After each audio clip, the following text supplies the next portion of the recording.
Tutorial menggoreng batagor ya. Ya, disediakan adonannya terbuat dari tenggiri asli dan campur dengan aci singkong. Ada tahu putihnya, ada pangsit batagornya. Caranya sangat simpel sekali, yaitu ambil adonan secukupnya, lalu tempelin ke pangsit, lalu dilipat seperti ini, baru dimasukin ke minyak yang sudah panas.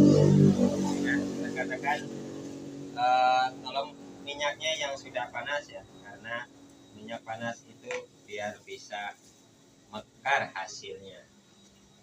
Nah, hasilnya mekar seperti ini rekan-rekan, boleh dilihat ya.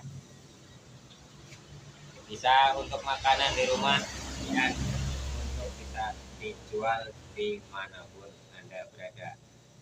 Selamat mencoba.